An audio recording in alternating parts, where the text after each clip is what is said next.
Hi there, welcome to our channel. I'm Vic. I'm Nick. And we're NV Board Gaming. And today we're looking at Life of the Amazonia. This is a game designed by Jamie Bloom and published by Bad Comet. It is for 1 to 4 players. Nick is going to go through how you play, and then we're going to give our reviews. Hey everyone, welcome to the table. We're set up for a 2-player game of Life of the Amazonia. Here is everything you have. We have all these set animals right here. You're trying to build out your own desert. You and your opponent are building out your own little area with different terrain. We have a forest, we have the desert, and we have the water. This is known as your desert as a whole, though. So we start out with this home-looking tile right here. Everyone's going to get one of those random. You're going to get 2 of these unique animals. You'll be able to pick one. Let's say I kept the iguana. This will cost nothing to place, but it does have a requirement that you place it on a certain terrain and maybe a condition right here as well. This is also saying that you start with 1 seed. Seeds are wild resources in the game. All right, so I'll take my seed and let's get into it. So on my turn, and these turns we're going to go back and forth for as long as the game, until the game ends. The game end is going to be when 5 of these animals have all been taken.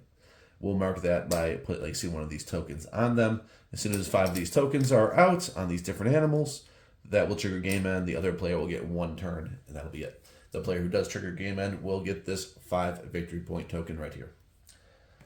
So, options on your turn. First of all, a turn is broken up into an action phase and then a cleanup.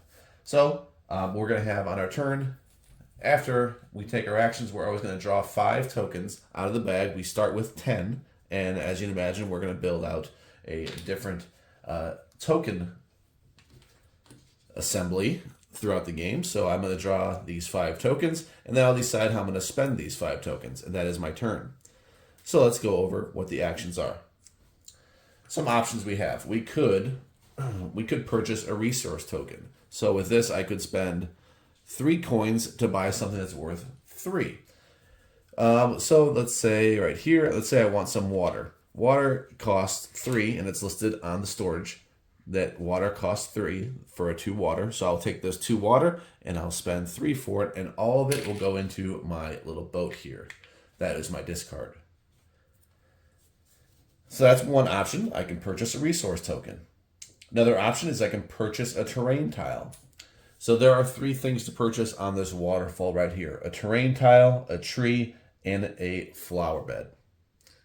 So a terrain tile, the costs are down here. The first thing you do is you move to the right and you pay whatever's here. Occasionally there will be bonuses as well. I won't go over all the bonus symbols, but when you hit these, you will get that bonus. So I would pay 1 of these plant resources. Boom, right here, goes in my discard. I don't lose it. It always goes into my little boat. And I would take 1 of these 3 terrain tiles that are in display to the left of the screen.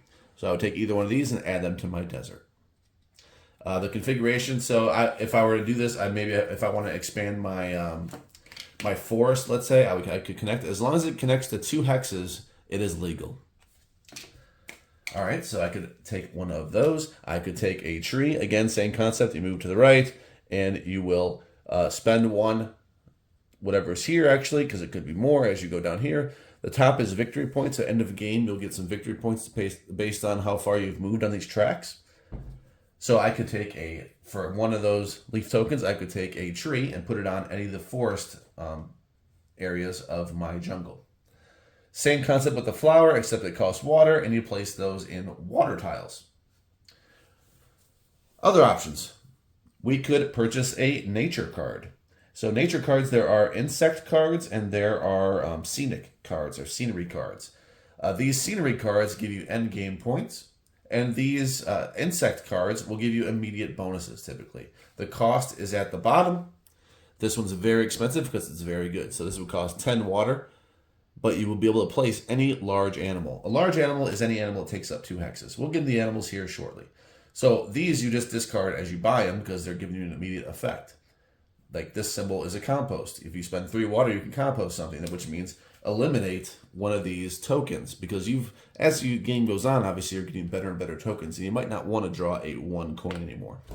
So that lets you discard that and never see it again.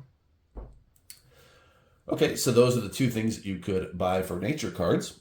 You can expand your storage. Typically, well, at the start of the game, you have one storage, which means you can hold one token for next round, and you'll still draw 5. So that would mean potentially, if you upgrade your storage enough, you could at the start of a round have 8 tokens because you had 3 stored from the previous round, and you draw 5. So it does not matter how many you keep; you're still going to draw 5 every round. So it is beneficial to try to do that. Another option is to place an animal. Place an animal is, I would say, the crux of the game here, what you're trying to do. So the cost for any animal, let's take a look at the leaf frog first. The cost is the bottom left. The terrain that the leaf frog must be on is at the top left. And then how it scores is all this other text. So the leaf frog scores 4 per river habitat with a flower and a leaf present. So if you had this instant, let's say twice in this picture, this person right here has 8 points for 2 times, 4 and 4. Now these are double-sided, and these are multiple different cards in there. So this would happen to be the D side right here. The amount of these animals that is put out in a game is also a formula listed right there. So player count times 3. So there are 6 in a 2-player game, which I'm set up for. And they're all like that. Some of these have, a wild. You can place these wherever you want, but note that the scoring, because there might be beneficial to be placed somewhere else. The woodpecker is an example of one you can pick, either those desert-looking tiles or the forest-looking tiles. Now, large animals, I said large animals before with that 10 cost right here. Another large animal, like I said, they take up 2 hexes. So this macaw is actually a large animal. So it is an option for that payment. However, not the most beneficial typically, because as these things get more expensive, they will be getting more points generally speaking. Not always the case, depending on how your desert comes to fruition. But this jaguar here would be the most expensive. It will cost 10 resources of that. Now, 10 is hard to get. 10, it'll be a little deeper in the game, but eventually you might have these 4s here if you have enough money to buy them. Also note that every 2 tokens, no matter what their value is worth 1 of whatever you want. Also, seeds are worth 1 of whatever you want. So there is ways to get some value without actually having those tokens. So at the beginning, you're going to feel like you want a lot more money, and then all of a sudden you can buy more of these things with that money. Another option is to purchase a bonus. Those are right here, and those are mostly going to be toward the end of the game when your money isn't quite as valuable, because toward the end, you don't really want to buy more tokens because you already have a decent amount of tokens. Now, if you start drawing those coins again that you haven't composted, there you go. That's a good use for those coins. There is a point in the game where it doesn't make sense any longer to buy more tokens because you are nearing an end. But that's really it. That's the game. Those are your actions. You're going to keep playing until 5 animals are exhausted, and you're going to score. You're going to score for all the animals here. Every single one is going to score based on its condition. And like I said, there are multiple cards with multiple conditions. The rule book states that you don't really want to, you kind of want to mix these up at your own risk. They haven't all been tested. So let's see, this was actually like that, because they haven't all been tested to work for balance together, because that's over 60,000 combinations. That's how many cards are in this game.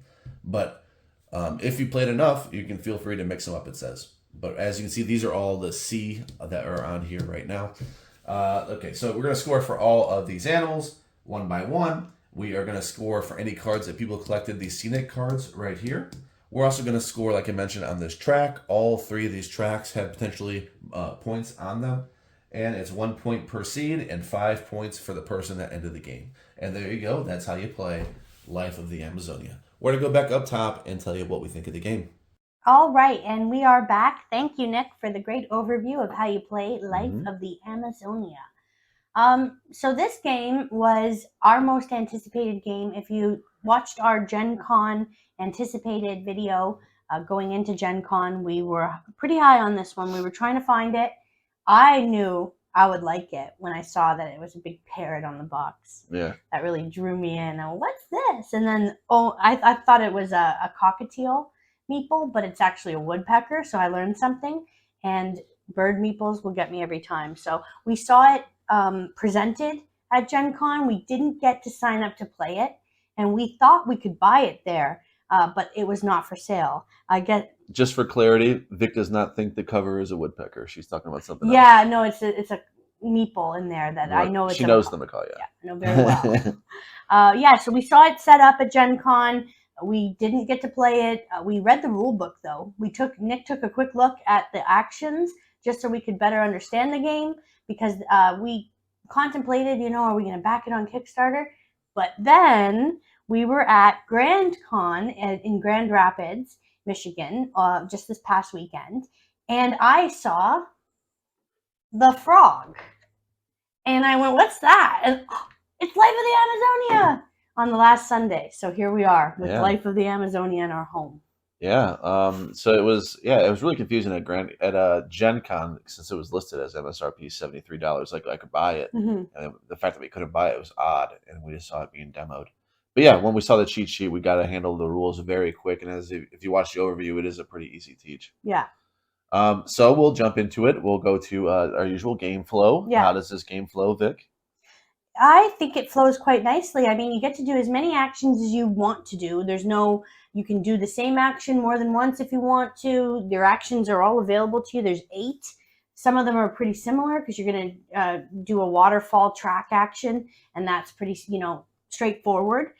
There's a lot of ways that you can mitigate things, like, I can have a seed, or 2 of one resource, 2 of any resource can equal 1. So there's ways that you can have an ability from your animal that you put down when you have that starting animal ready. Right. So I think it flows very well. Yeah. Quick turns. I can't think of that's weird, or something like a moment in rules that doesn't make sense or would throw people off that are new to the game. Or like you're rotating a rondelle and like, did we go too far? Yeah, I'm trying to think of something. I guess when you're buying a tree or a flower bed, you do move your tracker first, then pay. Maybe that could be a little bit, because usually I think you pay where you're at. Yeah, I got a little tripped up at one point. Yeah, you move then pay according to the rules. Mm-hmm. So that's barely anything. So not very fiddly. I think game flow is good. The downtime here is fairly minimum, but once later in the game, there are more things to consider that may hang you up a little bit of what you want to do. But at the beginning, it's so fast. It is so fast because your options are a little more limited at the beginning. You're going to upgrade your chips a lot at the beginning. Yeah. And then it really clicks. But then it's a good thing that it amps up a little bit, that it makes you consider more things toward the end. So I don't mind the downtime. Yeah, knowing, like, for instance, that when a certain threshold of animals are depleted from being added to habitats, you can see what people have drawn in their bag while you're doing your turn. You can see what they're going to use. So you look over and you think, dang, are they going to take the last tree frog? They might, but and so there's a lot to consider there. But I don't think there's a lot of downtime, because you do want to see what people are doing as well, because that might feed into strategically removing an objective that they might, if you want to be that way. Yeah. We were pretty friendly to each other though, when we can be. So downtime minimal, I'd say, until it gets meatier. Mechanics, it's a bag building game, but it's also tile placement, because you're building out a habitat, placing meeples onto spots, Cascadia style almost, trying to get the animals to score off of each other based on their certain conditions. It's the bag building of Quacks of Quedlinburg without the push your luck. Mm-hmm. It's the spatial points of Cascadia without the drafting part. So it takes that. If you like either of those games, you should probably at least try this one. Yeah. Because it takes a lot from that and adds more to it. Animals. It takes away some things from that game to make it less streamlined in some sense, but a little more thinky. More to it, I should say. Mm-hmm. But then, it does. There is a little bit missing from each of those, because it's its own new game. It's its own game. You can have all 3 in your collection, no problem. Right. It does have its own place, I think. So the mechanics are pretty sound. It's well thought out. Randomness. Well, there's tension when you are building a bag and you really hope, like, I want to pull enough blue to buy an objective. I'm ready for this. I know I filled that bag with blue. It's time. So the randomness of pulling from a bag and what tiles come up. And, but you're not going to have you can see all the animals available to you. So that's not random. that's going to be. Those are chips that you've bought, Yeah. things that you've either acquired, or decide not to compost.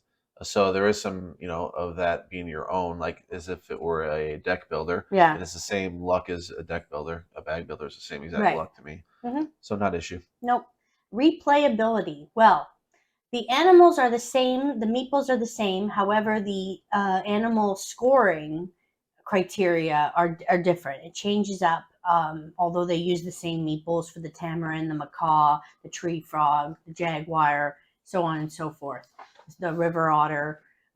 They change what the criteria of how they apply and how each one scores. So that's nice. I don't know how many There there are are, so many. but there's a lot. Grab those right there. Yeah. There's more right here too. Thick stack. So A through at least F, because I can see F on this. Yeah. And it's double-sided, so yeah, A, B, C. You can even write your own on the other side there, it looks like. Yeah, so at least 6 different. Oh, there's others. A bat. There was a mini expansion as well that we got with it. I don't know if that comes with retail. This is the Kickstarter edition that we found. Yeah. So there are some other ones that we haven't even played with yet. The capybara. Yeah. I just watched a video about those. Very nice. Yeah, so some here we haven't even seen yet because we were going through all the letters.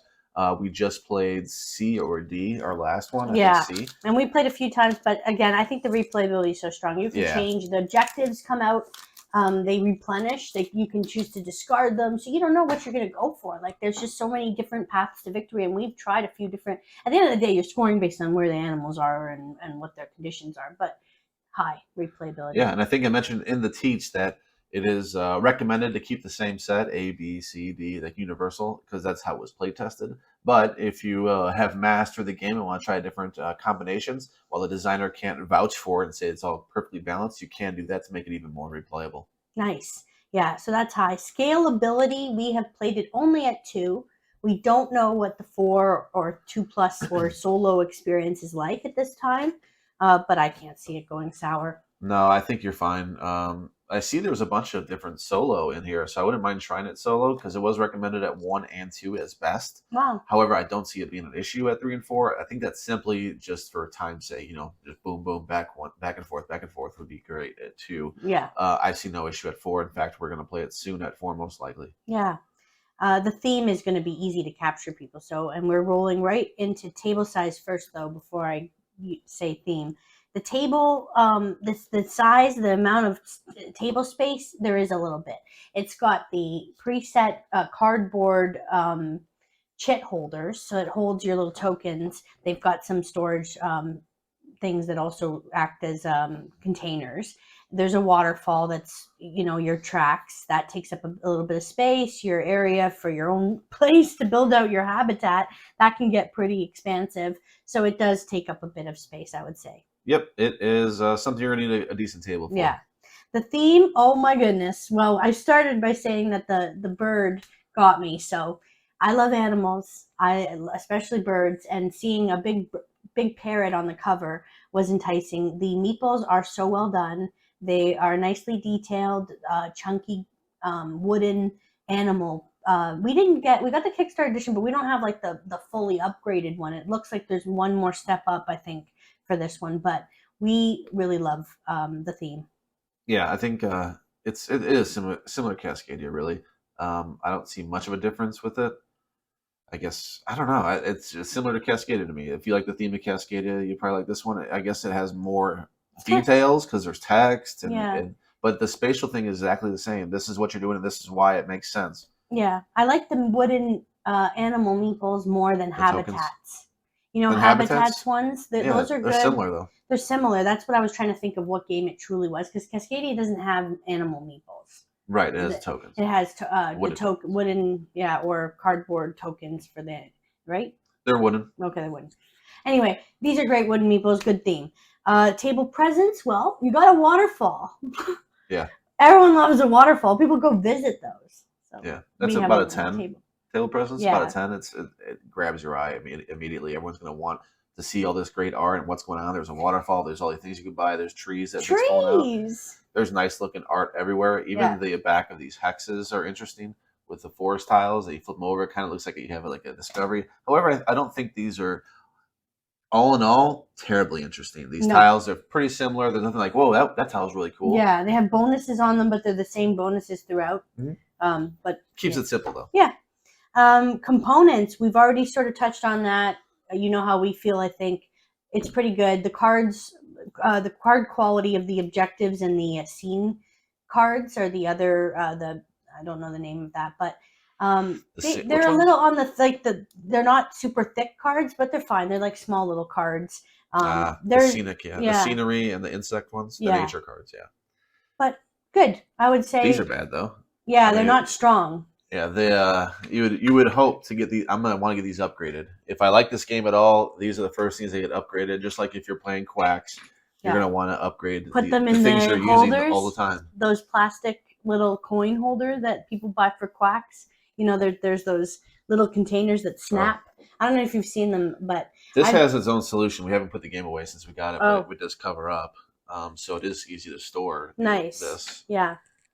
Well. The components are pretty fair. I'd say they're good. Price and value. We got this on sale, actually. $5 off. It's like $68 or something. Yeah. So it is one of those games that you are paying a little bit more, I think, for the appeal of animals. Everyone loves an animal, but they did good on the game. I don't think that they're trying to charge $140 like Zoo Tycoon was, where I was captivated by wooden meeples on Zoo Tycoon, and I got so excited looking at that. Well, this scratches that itch for me. So for the value, for half the price, this does it for. I don't even need to have Zoo Tycoon. Yeah, I think the price is fair for the current market of what your board games like this are going for. Yeah. Setup time. Nick's the guy who has done it for us. Thank you. Well, the setup time will be easier now that everything's sorted. Your first play setup time is terrible, absolutely terrible, because you have to put up all this stuff. You got to make all these things. You got to make that waterfall. You got to assemble it. You got to assemble these baskets, sort everything, read the rules, obviously. But the setup time is kind of rough for the first play, and not so bad after that. I'm pretty sure, because now that everything's built, I can store it away a decent storage solution. So I'm not going to dock it too much. Just that for a very first one, you got to assemble these 4 boats too. So there's all these trees. You have to assemble all those trees too. So yeah, it takes a while. You did build all these. Yeah, it takes a long time actually to do everything you need to do before you can get playing. Thanks, Nick, for your sacrifice. Yes. Game length. We power through this game at 2. Can't speak, like we said, to anything more than 2, but we're bam, bam, bam. It's really towards the end that you're like, what's the best possible action? Especially when you're down to 1 more, or you can just tell, like, there's 1 more animal available. Like, anyone's gonna end this game anytime.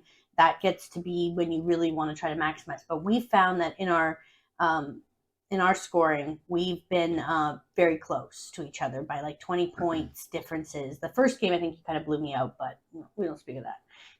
So the play time is going to really depend on how fast you put animals in your thing. That's the whole thing. Yeah. That determines how long the game is. So if people are not doing that as much and they're accruing better bags, then it's going to drag out a little bit. If people are, right when they get things, they're going to go ahead and go for the animals. This game's going to breeze by. And it does. For us, our first game took a long time because we didn't build out animals as quickly. Mm-hmm. But after that, it's been breezing by. It's been going really quick. It has, yeah. The complexity, there's 8 actions. There's a reference card, which 8 easy actions. 8 easy, not anything convoluted that's multi-step. And you do as many of them as you want. So if you don't do one thing, and you could. It's not very efficient, but you could just, cycle through your bag if you had a bad draw. But there's so many mitigations. You could go get an insect card and replace tokens you've drawn. So I just find that the complexity, I don't know what BGG says, but I don't think it's so complex. No, not at all. This game is fairly light considering how many actions. It's not one of those like those infomercials, 7 easy payments and 1 really complicated payment. Yeah. Mitch Hedberg joke. There's nothing complicated. There's no action that once somebody does, you're like, crap, I'm gonna go get a drink or I'm gonna go do something else. Let me check the rule book again. What? Sorry, you don't do that first. You can't. No. Yeah. So all the actions, they go quick. Yeah. Not complex. Not too complex, but it has enough to it that makes you like when you're trying to achieve objectives. There's things to think about, but it's not complex thinking. Fun. Is it fun? No, I just realized I didn't write my score. Is it Yeah, fun? through the marker, but Is it fun, Vic? You handle that first while I think of what score well, this is. if you didn't notice from our from how I've started to speak about this, I think it's very fun. I really enjoy making habitats, making rainforests, whatever place I'm making to put animals in. I will enjoy it. So It's fun. It hasn't left our table yet. We've been playing it back to back to back. Part of that is the setup, and it's like, oh man, I should just leave it out. Um, but I mean, the thing's cool. It's fun. It's cool. Even the boats are cool. Putting Yeah. those things in your boats, the way you slide them back into your I bag. love that. Usually, I hate having to grab my chits and or tokens and put them back. At first, I was looking at wondering like, oh, do we really need it? But yeah, it's actually really nice to have those boats that you can just put the chips in and then slide them back in the bag. It's so much easier than grabbing them, like you said. Something we take for granted that that can be improved upon. So, is it fun? Yes, I think it is. I enjoy it. I have fun with it. Score? All right, I'll go first. Okay, fresh score. The Nick just gave. Score. Fresh ink on the 8-6. 8-6. There's not that much to complain about. Obviously, the only thing that for me it is light. All the actions are pretty simple. And so it's not my wheelhouse necessarily. I still like to play it just fine. But is it going to reach the 9s? Does it scratch a certain itch that I love in all my games? It doesn't do that, but I'll happily play it anytime. So it's definitely getting a high score, 8-6. Nice. I gave it a 9.6. Woo! So I'm 1 whole point higher than Nick. Holy cow. Because it's got a giant parrot on it. Yeah. So Vic likes this cover. I actually don't like the cover. I think it looks like a book. Yeah, it's strange. I don't know. The one animal. Boom. Yeah, is it going to sell copies based on that? I don't know. My thought is no. And I do think it is going under the radar. Yeah, I had no idea until we watched Legends of Nerdvana's video. That's my story. That's when I found out. What about do they do? He talked about Randy and Miranda were speaking about games, and he brought up this game as one that he was interested in because he pre-ordered it. He did. He had done that. So when I heard of it, I went, "What is that?" Looked it up. Then I saw it, and that's when I was introduced to it. But I don't know. I don't know how you became acquainted with it, but that's what I found out about it. And I saw the cover, and that was when I saw it was coming out. Looked at stuff on BGG, how it played, and I thought it was interesting as hell. It just had so much going on and so many choices. I tend to be a sucker for that. Yeah. And actually, it was in that, and you seem to be interested in it as well. So it made me look at it even harder. I kind of wrote it off when I first saw it, to be honest. And then you made me look at it a little harder. And I looked at all the things that were going on in BGG. Yeah, and perhaps that is a symptom of the cover. But for me, the score for me is it's quick, it's easy, it doesn't hurt my brain. I don't have to I didn't grab the rule book once. I never looked at the rule book. I didn't have to snatch and check something and oh no, some little rule buried somewhere. I really thought that this is my kind of game. I really enjoy animals and tiles and bag building. We don't get a lot of bag building. We're Orleans. We played Quacks at Hyperborea. Yeah, we don't do a lot of the bags. Not too many bag builders. Those off the top of my head. I know we have more. I know it. But those off the top of my head, those 3 we just mentioned are ones that just spring to my mind. Yeah, so bags plus animals, and I'm happy. Yep. Thank you so much for joining us for this review. Let us know if you like the box cover and if you're going to pick up Life of the Amazonia. And be sure to like the video if you enjoyed it and subscribe for more great reviews. We'll see you next time. Bye.